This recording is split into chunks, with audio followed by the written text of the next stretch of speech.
ಹಾಗೂ ಕಲ್ಯಾಣ ಕರ್ನಾಟಕ ಪ್ರದೇಶ ಅಭಿವೃದ್ಧಿ ಮಂಡಳಿ ಕಲಬುರಗಿ ವತಿಯಿಂದ ಹಮ್ಮಿಕೊಂಡಿರುವಂತಹ ಈ ಒಂದು ಬೃಹತ್ ಮಟ್ಟದ ಆರೋಗ್ಯ ಆವಿಷ್ಕಾರ ಸುಮಾರು 440 ಕೋಟಿ ವೆಚ್ಚದ ವಿವಿಧ ಅಡಿಗಲ್ ಸಮಾರಂಭದ ಈ ಒಂದು ಘನ ಉಪಸ್ಥಿತಿಯನ್ನು ವಹಿಸಿರುವಂಥ ಈಗಾಗಲೇ ನಿಮ್ಮೆಲ್ಲರ ನೆಚ್ಚಿನ ನಾಯಕರಾಗಿರುವಂಥ ಸನ್ಮಾನ್ಯ ಮಲ್ಲಿಕಾರ್ಜುನ್ ಖರ್ಗೆ ಸಾಹೇಬರು ತಮ್ಮೆಲ್ಲರಿಗೆ ಉದ್ದೇಶಿಸಿ ಮಾತಾಡಿ ನಿರ್ಗಮಿಸಿದ್ದಾರೆ.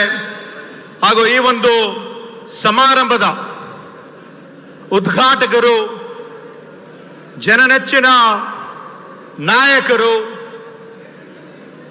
ಅನ್ನಭಾಗ್ಯ, ಕ್ಷೀರಭಾಗ್ಯ, ಪಶುಭಾಗ್ಯ, ಕೃಷಿ ಭಾಗ್ಯ ಅಂತ ಹಲವಾರು ಭಾಗ್ಯಗಳನ್ನು ಕರ್ನಾಟಕದ ಜನತೆಗೆ ನೀಡಿರುವಂತಹ ಹಾಗೂ 5 ಗ್ಯಾರಂಟಿಯನ್ನು ಅನುಷ್ಠಾನವನ್ನು ಮಾಡಿರುವಂತಹ ಅಭಿವೃದ್ಧಿಯ ಹರಿಕಾರಿಗಳಾಗಿರುವಂತಹ ನಿಮ್ಮೆಲ್ಲರ ನೆಚ್ಚಿನ ನಾಯಕರು ಆಗಿರುವಂತಹ ಸನ್ಮಾನ್ಯ ಸಿದ್ದರಾಮಯ್ಯ ಸಾಹೇಬ್ರೆ ಹಾಗೂ ಬೃಹತ್ ಜನಸಂಪನ್ಮೂಲ ಹಾಗೂ ಬೃಹತ್ ನೀರಾವರಿ ಸಚಿವರಾಗಿರುವಂತಹ ಸನ್ಮಾನ್ಯ ಡಿ.ಕೆ. ಶಿವಕುಮಾರ್ ಅವರು ಈಗಾಗಲೇ ಅವರು ಕೂಡ ಮಾತಾಡಿ ನಿರ್ಗಮಿಸಿದ್ದಾರೆ.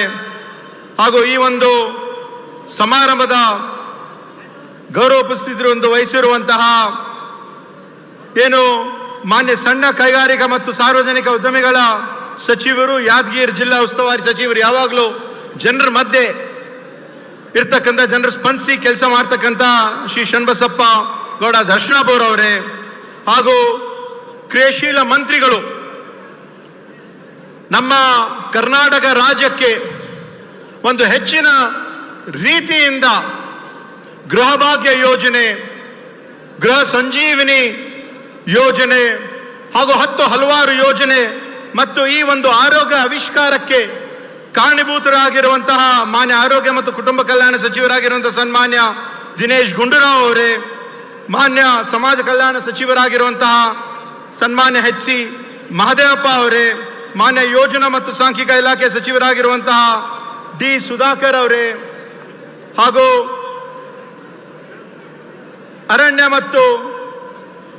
ಮತ್ತು ಪರಿಸರ ಸಚಿವರಾಗಿರುವಂತಹ ಈಶ್ವರ್ ಖಂಡ್ರೆ ಅವರೇ ಹಾಗೂ ಮಾನ್ಯ ಸಣ್ಣ ನೀರಾವರಿ ಸಚಿವರಾಗಿರುವಂತಹ ಎನ್.ಎಸ್. ಬೋಸರಾಜ್ ಅವರೇ, ವೈದ್ಯಕೀಯ ಶಿಕ್ಷಣ ಸಚಿವರಾಗಿರುವಂತಹ ಡಾಕ್ಟರ್ ಚರಣ್ ಪ್ರಕಾಶ್ ಪಾಟೀಲ್ ಅವರೇ, ಪೌರಾಡಳಿತ ಸಚಿವರಾಗಿರುವಂತಹ ರಹೀಂ ಖಾನ್ ಅವರೇ ಹಾಗೂ ಮಾನ್ಯ ಉಪಾಧ್ಯಕ್ಷರು ಆಗಿರುವಂಥ ಕರ್ನಾಟಕ ರಾಜ್ಯ ನೀತಿ ಆಗಿರುವಂಥ ಸನ್ಮಾನ್ಯ ಬಿ.ಆರ್. ಪಾಟೀಲ್ ಅವರೇ, ಶ್ರೀ ಬಸನಗೌಡ ದದ್ದಲ್ ಅವರೇ, ಶ್ರೀ ಬಾಬುರಾವ್ ಚಿಂಚಿನ್ಸೂರ್ ಅವರೇ, ಈ ಒಂದು ಸಮಾರಂಭದ ಅಧ್ಯಕ್ಷತೆಯನ್ನು ವಹಿಸಿರುವಂತಹ ಚನ್ನಾರೆಡ್ಡಿ ತುನ್ನೂರ್ ಅವರೇ ಹಾಗೂ ಲೋಕಸಭಾ ಸಂಸದರುಗಳಾಗಿರುವಂತಹ ಕುಮಾರ್ ನಾಯಕ್ ಅವರೇ, ಶ್ರೀ ರಾಧಾಕೃಷ್ಣ ದೊಡ್ಡಮನಿ ಅವರೇ ಹಾಗೂ ಸೈಯದ್ ನಾಸಿರ್ ಹುಸೇನ್ ಅವರೇ, ಇಲ್ಲಿರ್ತಕ್ಕಂಥ ಎಂ.ವೈ. ಪಾಟೀಲ್ ಅವರೇ, ಅಲ್ಲಂ ಪ್ರಭು ಪಾಟೀಲ್ ಅವರೇ, ಹಂಪಯ್ಯ ನಾಯಕ್ ಅವರೇ, ಶರಣಗೌಡ ಕಂದಕೂರ್ ಅವರೇ, ರಾಜಾ ವೇಣುಗೋಪಾಲ್ ನಾಯಕ್ ಅವರೇ ಮತ್ತು ದಯವಿಟ್ಟು ಸಮಯದ ಒಂದು ಅಭಾವ, ವೇದಿಕೆ ಮೇಲೆ ಆಸೀನರಾಗಿರೋ ತಿಪ್ಪಣ್ಣ ಕಮ್ಮಕ್ನೂರ್ ಅವರೇ ಹಾಗೂ ವೇದಿಕೆ ಮೇಲೆ ಆಸೀನರಾಗಿರುವಂತಹ ಎಲ್ಲ ಬಿ.ಆರ್. ಪಾಟೀಲ್ ಸಾಹೇಬ್ರ ಹೆಸರು ಹೇಳಿದ್ದೇನೆ ಹಾಗೂ ಇರ್ತಕ್ಕಂಥ ನಮ್ಮ ಚಂದು ಪಾಟೀಲ್ ಅವರೇ, ಇಲ್ಲಿ ಇರ್ತಕ್ಕಂಥ ಎಲ್ಲ ವೇದಿಕೆ ಮೇಲೆ ಇರ್ತಕ್ಕಂಥ ಎಲ್ಲ ಗಣ್ಯಮಾನ್ಯರೇ, ಹಿರಿಯರೇ, ಅಧಿಕಾರಿಗಳೇ ಮತ್ತು ಇಲ್ಲಿ ಬಂದಿರುವಂತಹ ಸಹಸ್ರ ಸಂಖ್ಯೆಯಿಂದ ಬಂದಿರುವಂತಹ ಹಳ್ಳಿಯಿಂದ ಬಂದಿರುವಂತಹ ಯಾದಗಿರಿ ಮತ್ತು ಕಲಬುರಗಿ, ರಾಯಚೂರು ಜಿಲ್ಲೆಗಳಿಂದ ಹಳ್ಳಿಯಿಂದ ಬಂದಿರುವಂತಹ ತಮ್ಮೆಲ್ಲರಿಗೂ, ಎಲ್ಲ ತಾಯಂದಿರಿಗೆ, ಅಣ್ಣ ತಮ್ಮಂದಿರಿಗೆ, ಹಿರಿಯರಿಗೆ, ಯುವಕ ಮಿತ್ರರಿಗೆ, ಮಾಧ್ಯಮದ ಮಿತ್ರರಿಗೆ ತಮ್ಮೆಲ್ಲರೂ ಕೂಡ ನನ್ನ ಹೂತ್ಪೂರ್ವಕವಾದ ನಮಸ್ಕಾರಗಳು. ನುಡಿದರೆ ಮುತ್ತಿನ ಹಾರದಂತಿರಬೇಕು, ನುಡಿದರೆ ಸ್ಫಟಿಕದ ಶಲಾಖೆ ಅಂತಿರಬೇಕು, ನುಡಿದರೆ ಮಾಣಿಕ್ಯದ ದೀಪ್ತಿ ಅಂತಿರಬೇಕು, ನುಡಿದರೆ ಲಿಂಗ ಮೆಚ್ಚಿ ಹೌದು ಹೌದು ಎನ್ನಬೇಕು, ನುಡಿಯದೊಳಗೆ ನಡೆಯದಿದ್ದರೆ ಕೂಡಲ ಸಂಗಮ ದೇವ ಒಲಿವ ಹೇಳಿದಂತೆ ನಮ್ಮ ಈ ಭಾಗ ಅಣ್ಣ ಬಸವಣ್ಣ ಅವರ ಒಂದು ಕರ್ಮ ಭೂಮಿ. ಬಹುಶಃ ಇಡೀ ರಾಷ್ಟ್ರದಲ್ಲಿ ಯಾವುದಾದ್ರೆ ಒಂದು ಸರ್ಕಾರ ನುಡಿದಂತೆ ನಡೆದಿರುವಂತ ಒಂದು ಸರ್ಕಾರ ಇದೆ ಅಂದ್ರೆ ಅದು ನಮ್ಮ ಕಾಂಗ್ರೆಸ್ ಪಕ್ಷದ ಸರ್ಕಾರ, ಸನ್ಮಾನ್ಯ ಸಿದ್ದರಾಮಯ್ಯ ಅವರ ಒಂದು ಸರ್ಕಾರ ಹೇಳಿದೆ ತಪ್ಪಾಗಲ್ಲ ಬಂಧುಗಳೇ. ಕಳೆದ ಒಂದು ಅವಧಿಯಲ್ಲಿ 2013ರಿಂದ 2018ವರೆಗೆ 165 ಭರವಸೆಯಲ್ಲಿ ನಮ್ಮ ಸರ್ಕಾರ 158 ಭರವಸೆಯನ್ನು ಈಡೇರಿಸಿದೆ.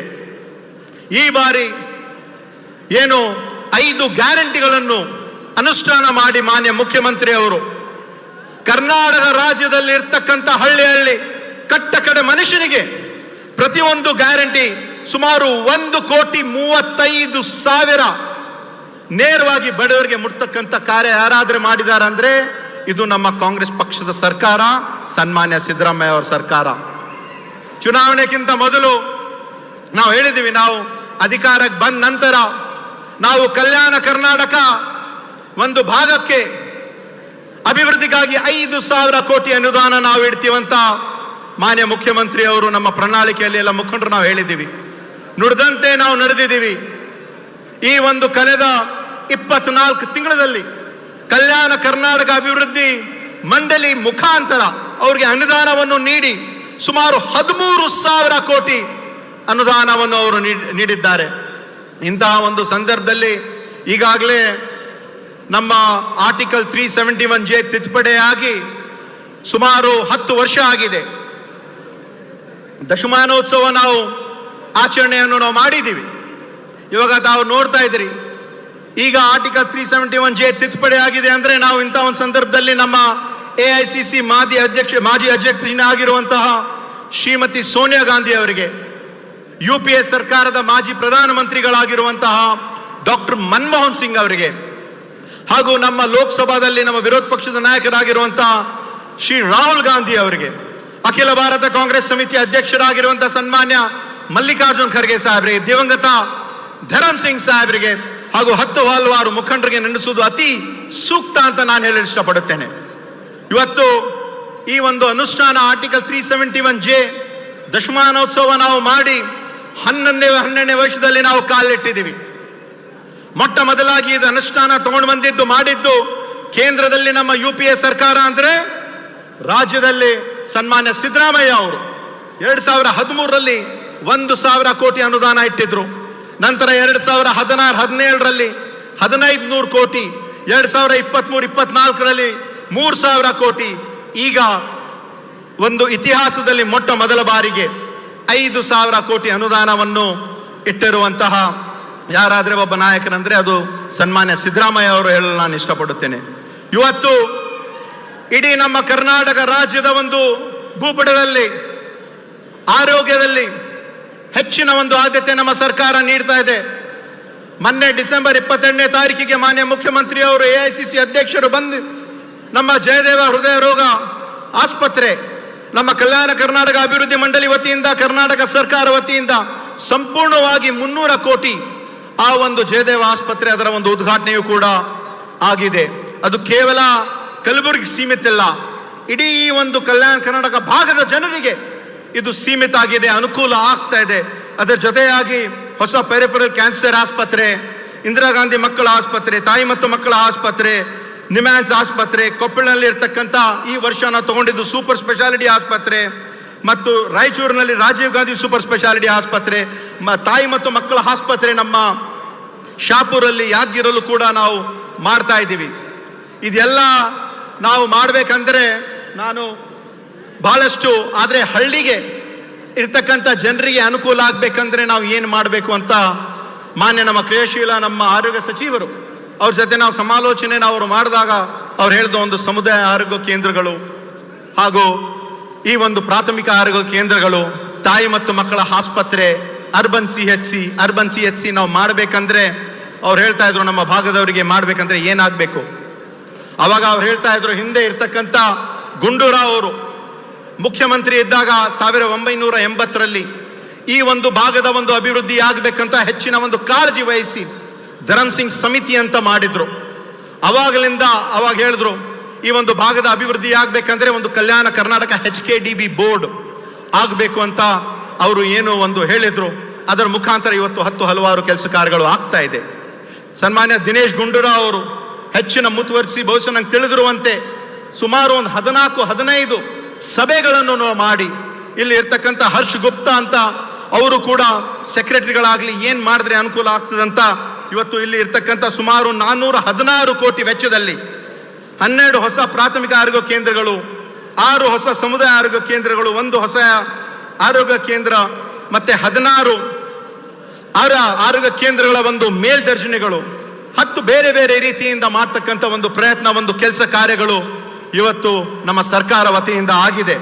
ಅದಲ್ಲದೆ ಇವತ್ತು ಯಾದಗಿರಿ ಜಿಲ್ಲೆಯಲ್ಲಿ ನಮ್ಮ ಕಲ್ಯಾಣ ಕರ್ನಾಟಕ ಅಭಿವೃದ್ಧಿ ಮಂಡಳಿ ವತಿಯಿಂದ, ಯಾಕಂದ್ರೆ ಇಲ್ಲಿ ಹಳ್ಳಿಯಿಂದ ಜನ ಬಂದಿದ್ದಾರೆ, ಇಲ್ಲಿ ಸುಮಾರು 1100 ಕೋಟಿ ಅನುದಾನ ಈ ಒಂದು ಕಳೆದ 24 ತಿಂಗಳಲ್ಲಿ ನಮ್ಮ ಕಲ್ಯಾಣ ಕರ್ನಾಟಕ ಅಭಿವೃದ್ಧಿ ಮಂಡಳಿ ವತಿಯಿಂದ, ಅದು ಮೈಕ್ರೋ ಯೋಜನೆ ಅಡಿಯಲ್ಲಾಗಿರ್ಬೋದು, ಮ್ಯಾಕ್ರೋ ಯೋಜನೆ ಅಡಿಯಲ್ಲಾಗಿರ್ಬೋದು, ಅಕ್ಷರಾವಿಷ್ಕಾರ ಆಗಿರ್ಬೋದು, ಆರೋಗ್ಯದಲ್ಲಾಗಿರ್ಬೋದು, ಬೇರೆ ಬೇರೆ ರೀತಿಯಿಂದ ಅದರ ಒಂದು ಅನುದಾನವೂ ಕೂಡ ಬಿಡುಗಡೆ ಆಗಿದೆ. ಇವತ್ತು ಸನ್ಮಾನ್ಯ ಈ ಒಂದು ಉಸ್ತುವಾರಿ ಸಚಿವರಾಗಿರುವ ದರ್ಶನಾಪುರ ಅವರು ಹೆಚ್ಚಿನ ಒಂದು ಮುತುವರ್ಜಿಸಿ ಯಾವಾಗಲೂ ಕೂಡ ಜನರ ಮಧ್ಯೆ ಇದ್ದು ಈ ಒಂದು ಇಂಡಸ್ಟ್ರಿಯಲ್ ಹಬ್ ನಾವು ಕಲಬುರಗಿ ಮತ್ತು ಯಾದಗಿರಿ ಮಧ್ಯದಲ್ಲಿ ಮಾಡ್ತಕ್ಕಂಥ ಒಂದು 200 ಕೋಟಿ ವೆಚ್ಚದಲ್ಲಿ ಒಂದು ಇಂಡಸ್ಟ್ರಿಯಲ್ ಹಬ್ನು ಕೂಡ ಮುಂದೆ ಬರ್ತಕ್ಕಂಥ ದಿನಗಳಲ್ಲಿ ಆಗ್ತಾ ಇದೆ. ಅದಕ್ಕಾಗಿ ಇಂಥ ಒಂದು ಸಂಖ್ಯೆಯಲ್ಲಿ ತಾವೆಲ್ಲರೂ ಕೂಡ ಬಂದಿದ್ದೀರಿ. ಇವತ್ತು ಕಲ್ಯಾಣ ಕರ್ನಾಟಕ, ನಮ್ಮ ಕರ್ನಾಟಕ ಸರ್ಕಾರ ಹಾಗೂ ಕಲ್ಯಾಣ ಕರ್ನಾಟಕ ಅಭಿವೃದ್ಧಿ ಮಂಡಳಿ ವತಿಯಿಂದ 10 ಹಲವಾರು ಯೋಜನೆಗಳು, ಅಕ್ಷರ ಆವಿಷ್ಕಾರ, ಆರೋಗ್ಯ ಆವಿಷ್ಕಾರ, ಉದ್ಯೋಗ ಆವಿಷ್ಕಾರ, ಮುಂದೆ ಬರ್ತಕ್ಕಂಥ ದಿನಗಳಲ್ಲಿ ನಮ್ಮ ಅರಣ್ಯ ಸಚಿವರಲ್ಲಿದ್ದಾರೆ, ಅರಣ್ಯ ಆವಿಷ್ಕಾರ ಅಂತ ಒಂದು ಕಾರ್ಯಕ್ರಮ, ಅಲ್ಪಸಂಖ್ಯಾತರ ಅಭಿವೃದ್ಧಿಗೆ ಸುಮಾರು 358 ಕೋಟಿ, ಹಿಂದುಳಿದ ವರ್ಗದ ಅಭಿವೃದ್ಧಿಗೋಸ್ಕರ ಸುಮಾರು 154 ಕೋಟಿ, ಶೋಷಿತ ಜನಾಂಗ ನಮ್ಮ ಎಚ್ ಸಿ ಮಾದೇವಪ್ಪ ಸಾಹೇಬರು ಕೂಡ ಇಲ್ಲಿ ಇದ್ದಾರೆ, 286 ಕೋಟಿ ವೆಚ್ಚದಲ್ಲಿ ನಮ್ಮ ಶೋಷಿತ ಜನಾಂಗ ಶೋಷಿತ ವರ್ಗದ ಒಂದು ಅಭಿವೃದ್ಧಿ, ಮಹಿಳೆಯರಿಗೆ ಶೌಚಾಲಯಗಳು, ರೈತರಿಗೆ ಗೋದಾಮುಗಳು, ಪೊಲೀಸ್ ಇಲಾಖೆಗಳಿಗೆ ಅನುದಾನ, 10 ಹಲವಾರು ಕೆಲಸ ಕಾರ್ಯಗಳು ನಮ್ಮ ಸರ್ಕಾರ ಸತತವಾಗಿ ಮಾಡ್ತಾ ಇದೆ. ಅದಕ್ಕಾಗಿ ನಾನು ಹೆಚ್ಚು ಸಮಯ ತಗೊಳ್ಳದೆ ನನಗೆ ಅವಕಾಶ ಮಾಡಿಕೊಡೋದಕ್ಕಾಗಿ ತಮ್ಮೆಲ್ಲರಿಗೆ ಧನ್ಯವಾದಗಳನ್ನು ಹೇಳುತ್ತಾ, ರಖ್ ಹೌಸ್ಲಾ वो मंजर भी आएगा, प्यासे के पास चलकर समंदर भी आएगा, थक कर ना बैठ ए मंजिल के मुसाफिर, मंजिल भी मिलेगी और जीने का मजा भी आएगा. ಧನ್ಯವಾದಗಳು.